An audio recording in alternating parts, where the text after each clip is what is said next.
Araba topoko lafinaritra topoko vavy saorana sady anao tsy misaraka amin'ny fahitalavitra ma TV ary tonga soa indray tao anatin'ny fotoana ny fampalalambavao amin'ny teny malagasy dia manasanao anaraka izany hatramin'ny farany mpantoerana ny tontolo politika sy ny fikarakarana ny fifidianana manodidina azy ihany koa manaraka eny any isan'ny vaovao entina amintsika amin'ity takariva ity ary ny fiaonana izay nataon'ny FFM ny CSC ary ny tompon'andraikitra eo anivon'ny mpitandro ny filaminana ny vorotoraka izay ihany koa ny teo anivon'ny senita tahaka izay ihany koa ry zareo avy eo anivon'ny ankolafy Valomanina izay nitondra ny fomba fijeriny makasika ny mety hanemorana ny daty mpifidianana faraka ny fanambara teo dia Androany no nifanantona ny teo anivon'ny fitsarana manokana misahana ny fifidianana sy ny tompon'andraikitra avy eo anivon'ny FFM ary ny CSC ny tompon'andraikitra teo anivon'ny mpitandro ny filaminana ihany koa dia tazana niona tamin'ireo ratsa mangaika eto amin'ny firenena ireo araka ny tatitra dia ny famahana ny krizy sy ny makasika ny fanomanana ny fifidianana no dinika tao anatin'izany vola raha vavy tsirako tarsona mamintona ny vaovao.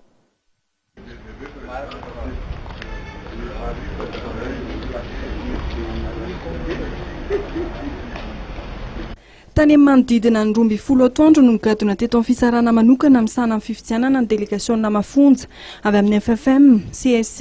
ary ny avy amin'ny mpitandro filaminana izay nahitana ministry ny fiarovam-pirenena, lehiben'ny état-major général ny tafika, ministry ny polisy-pirenena, commandant gendarmerie-pirenena ary ny lehibe ny CMDN.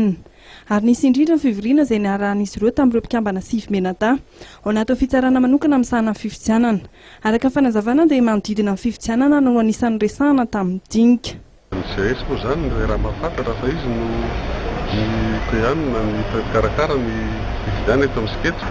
ka raha misy olana zany ny fifidianana dia izay fa mitady hamahany olana sy maintsy manatona azy. Ohatran'izay koa ny antony nandroatany taratasy koa tany amin'ny senita koa zay aby ny karakara ny fifidianana eto amin'ny siketra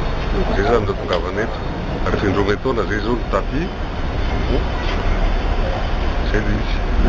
Araka ny tatitra dia efa nisy omaly alakamisy 420 Mey ny dinika izay nirahana tamin'ny mpikambana eo anivon'ny CES ary nisy ny taratasy izay nalefa teny amin'ny senita ary nidika mitovy ny mena filohan'ny androm-panjakana rehetra sy ny fianakaviam-be raisam-pirenena.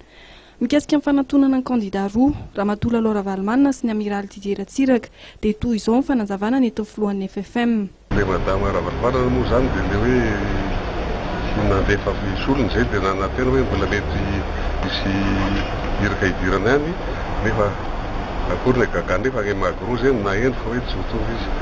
ary fantarako koa zany izy efa nefa taratasy any amin'ny troika ny saveky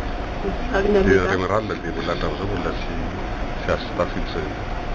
nambarany teo anivon'ny FFM fa mbola mitombo fanankalozan-kevitra sy ny dinika mandra-pahatonga ny vahaolana iombonana.